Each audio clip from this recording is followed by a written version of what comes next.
ఏదైతే రిషికొండ ప్యాలెస్ ఏం చేయాలని ఒక వ్యక్తికి ఉండే అహంభావం 500 కోట్ల రూపాయలు ఖర్చు పెట్టి కొండంతా కొట్టేసి, ఒకప్పుడు రిషికొండ అంటే మనకు ఒక హిస్టారికల్ ఇంపార్టెన్స్ ఉండే ప్లేస్ని అలాంటి దాన్ని కొట్టేసి అక్కడ ప్యాలెస్ కట్టుకున్నాడు.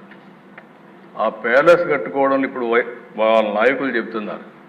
ఎందుకు కట్టారంటే ప్రధానమంత్రి ప్రెసిడెంట్ ఆఫ్ ఇండియా వస్తారంట, వాళ్ళ కోసం నేను ప్యాలెస్ కట్టాడంట. అంటే ఇంక మనం అందరం నమ్మాల దిశ. అంటే ఈ రాష్ట్రంలో ఎక్కడికి పోతుందో నాకైతే అర్థం కావడం లేదు. శాశ్వతంగా కొంతమంది నాకు వచ్చి చెప్పారు, ఓసారి ఒక్కొక్క వ్యక్తి ఏ విధంగా తలస్తారు, భగవంతుడు ఏ విధంగా నిర్ణయిస్తాడనేది ఇది ఒక ఉదాహరణ దిశ. 500 కోట్ల రూపాయలు టూరిజం డబ్బులు ఖర్చు పెట్టి బ్రహ్మాండంగా మిగిలిన డబ్బులన్నీ డైవర్ట్ చేసి ప్యాలెస్ కడితే అక్కడ కథలుగా చెప్తున్నారు. ఇంకా నేను కూడా మొత్తం డీటెయిల్స్ తెప్పించాలి, ముందు ప్రాధాన్యత క్రమంలో మిగిలిన పనులన్నీ చేస్తున్నాం. ఆ డబ్బులు ఆ ఉండే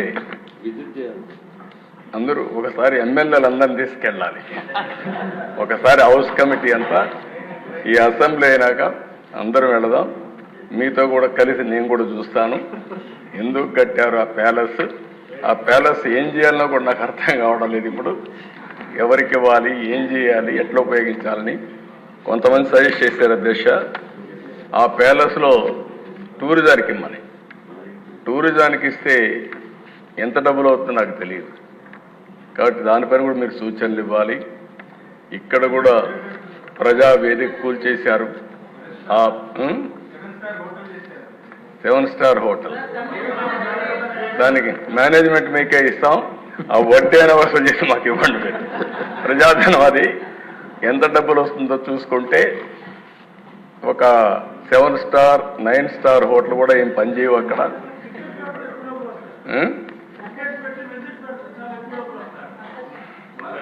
ఆ ఓనర్షిప్ మీకే ఇస్తాం, చేసి మాకు వసూలు చేసి ఇవ్వండి, కనీసం దాని మీద పెట్టుబడి అంటే పలక్నమా ప్యాలెస్ కరెక్ట్. పలక్నమా ప్యాలెస్ కూడా కొన్ని రోజులు పెట్టారు, తర్వాత టాటా తీసుకున్నారు, ఎందుకంటే ఓల్డ్ ప్యాలెస్ కాబట్టి. ఏదేమైనా అది కూడా నేనే అప్పట్లో దోహదం చేశాం, ప్రజలకు ఉపయోగపడుతుందని. మీరు కూడా ఆలోచించండి. 2 విషయాలు నాకు సజెషన్స్ ఇచ్చారు. ప్రజావేదిక కూల్చారు, అక్కడున్న డెబ్రిస్ కూడా తీయలేదు. అందరూ చెప్పింది దీన్ని తీయద్దండి, ఇక్కడి నుంచే అమరావతి కక్షగా అభివృద్ధి చేయడానికి ముందుకు పోదాం, ఇది ఇట్లే ఉండాలని చెప్పారు. తప్పకుండా అట్లే పెట్టడానికి ప్రయత్నం చేస్తాం.